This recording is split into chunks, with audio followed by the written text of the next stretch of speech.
How's it going, YouTube? DM Tombstone Belts back here again with a brand new video. I know it's been a while since I uploaded, but it was due to this cause because something just came in today I want to do a little review for. And obviously it came out from this box right here, and it came from a group of people from Shining Titles on Instagram, and probably know what it means by the title. And of course, I want to do a little comparison with it, maybe like a side-by-side comparison with other stuff I got from people on Instagram. Like, I may compare the, as you guys probably already know now from the title and what I'm speaking of, it's a belt. And I know what you're thinking, hey, I thought you said the last belt you got was your last. Well, yes, getting the Winged Eagle from Mock Belts, I thought that one was my last. But I say this is the third belt I got that's not a WWE replica from WWE Shop, like this one that I got from World One Championships belts. I'm going to put these ones down right here on my bed, and I'm going to try to compare the quality of both belts. I mean, of all the belts. But here we go. Here it is, guys. It's a WWE or WWF European. Wait a minute. This is my homemade one. Sorry, guys. I had to do that trick once in a while. Here's the block logoed WWF European title, and I don't know if the camera pick it up, but you guys can see right here from a little bit of the lighting, it's on a green strap, because I believe this used to be on a green strap when the time when I mean this one was held by, this certain title belt was held by many people. The first one being the Davey Boy Smith, aka the British Bulldog. And then I think being Shawn Michaels and D'Lo Brown, Mark Henry, I believe Triple H, X-Pac, and I do believe the last one to hold this version may be Shane McMahon before it became the scratch logo. But as I can see, this is their belt and their work. I mean, most people don't like European titles, but I like the look of this belt. Start over here with the 2x8 snap box. I already want to say a little bit of wrinkles in the belt itself already, and the tooling, I mean, obviously it's stamped, and compared to you know, the most like re-leather belts, or mostly they'd be like actual done handmade tooling, which takes a while to do. But then again, these belts come from people out of Pakistan. I believe it's Pakistan. Sorry guys, I'm trying to put my original European belt back up on its post. There we go. And try to set it back up. There we are. And I mean, comparing this, let's compare it to maybe the World One Championship strap. I mean, already the strap on this one, including the one from Mock Belts, I mean, this one, I might say this one is not comparable to World One Championship and Mock Belts. These two straps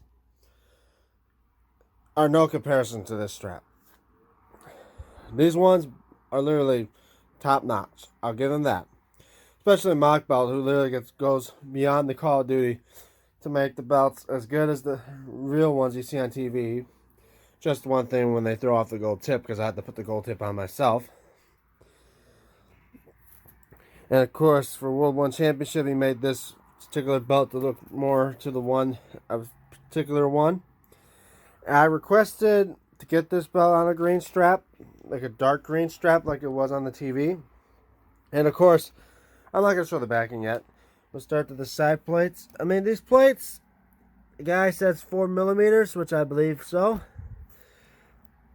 And then like this one is thinner. That one looks like 2mm. Like this one is 4mm. I mean, it doesn't have it has a like thin curve, like a real small curve on it. But as you can see, okay for that World Wrestling Federation. It looks like the paint work maybe a little bit off because that looks like that O right there in World's not painted in all the way. But I think I got paint that could probably do that. Here's the grapplers with the WWF logo. I'll give you a admit that the etching on this plate, not as, like, it's real thin, like you see on a typical replica, compared to like the etching out of this plate. I mean, look at that, slightly deeper. Even this one slightly deeper. This one a little bit thin, but I'm not gonna say it's okay. I mean, I'm not gonna say it's bad, but I'm just gonna. I gave my personal opinion. Maybe even say maybe do the etching a little bit more deeper. Then you said your belt quality could be okay. I'd say at least the belts. I mean, you can see my reflection. Hey guys, reflection on the plates. Say it's shine good. Of course, World Wrestling Federation up on here, accurate. I love the look of the WWF logo on here. Then again, I'm still saying like the etching here not so deep. Got the flags on there, and obviously I don't know if the flags are some inaccurate. I mean, you can see here on the camera. I don't know if the camera's picking this up, but this looks like it's black on the camera. But when I look at it in person, it's like a really dark green, like a dark emerald green. Like that there, I think is supposed to be green as well. Some of these colors may be slightly off, but then again, I don't know. I may have to look up a black logo belt as a reference to see if this is right or not. But I do think maybe the globe is a little bit too dark of a blue. Like, I'd say like the globes, I think could have done more like that type of blue. Even if I say, maybe move this to the side, if I put the winged eagle next to it. Okay, this blue still makes this blue look a little bit more darker than that. Could just be the fact of the shadow lighting, but... And plus two, the tooling. It looks pretty much the same compared to like... Well, actually, I like this tooling a little bit better. This is like actual tooling. I'll give it this guy. This looks like actual tooling on the belt. Compared to like these ones look like they've been just stamped in. Like the toolings on these belts look like they're stamped in. That there looks like actual tooling. I'll give this guy that credit. The only thing I'd say is the snap boxes and the perimeter of the belt. It looks like it's been stamped except for the tooling around the belt. I was hoping maybe like the whole belt be tooled, but the edges green. I mean, I feel like he could have done like that, like an edging on a replica, like how the replicas would do, like a smooth like feel to it. But oh yeah, so far so good. I love the property plate. This is the first replica I own that has a property plate like this. Knowing that WWE just released the blue version of the Big Eagle with the plate like this, except it's a WWE logo instead of an F logo, saying European Heavyweight Champion. But let's look at the back. And this belt is pretty heavy. And of course, red croc backing. The second belt I have that has red croc backing compared to this big gold replica I got, which I believe is accurate to the belt on TV. Flexibility on point. I mean, look at that. The plates are heavy enough, and yet I'd say this is good quality leather. I'll give it that. I give the quality of the leather, the quality of the belts. I'll give this belt maybe like I'll give it a 6. Or no, wait, 7. I'll give it 7 out of 10. The fact that a little bit of the wrinkle in that, but at least I say the backing hasn't peeled or anything like that. The leather's flexible. It's not as stiff as a replica.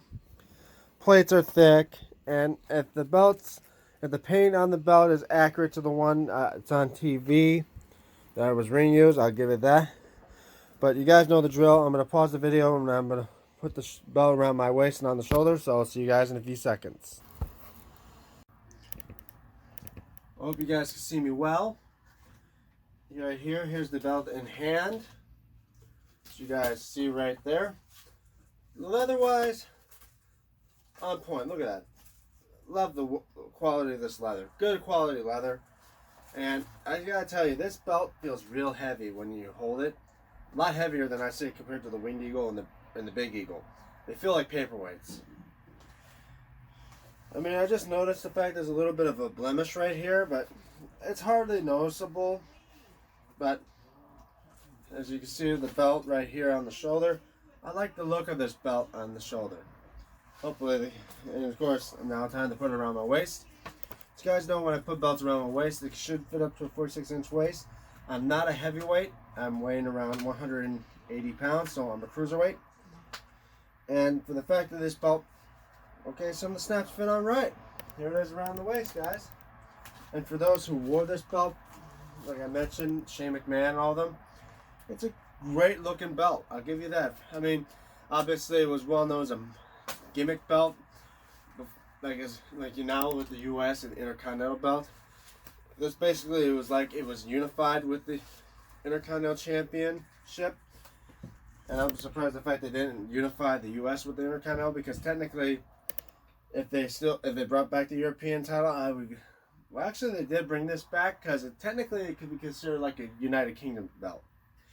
But I'm gonna do one last run through and call it a video. So, we'll do the 2x8 snap box with these side plates, the main plate, the other side plates, the logo belt, quality tooling, the 2x5 female snaps, and the red crack backing. Hope you guys enjoyed this video. Don't forget to leave a like, don't forget to share, don't forget to subscribe. Comment below what you guys think. And guys, like I say, if you know anybody who's a big fan of wrestling and likes to see like how I about belts and likes to see homemade belts like from yours truly, or like wants to know about what, or like anything about belts, then check out tell him to check out my channel. And if he likes it, I want to maybe subscribe, because guys, I'm 8 away from 300 subscribers, just 8 away. So hope you guys enjoyed this video. Don't forget to follow me also on my social media, like at DM Tombstone 96 on Twitter and DME 96 on Instagram. DM Tombstone Belts. See you guys next time.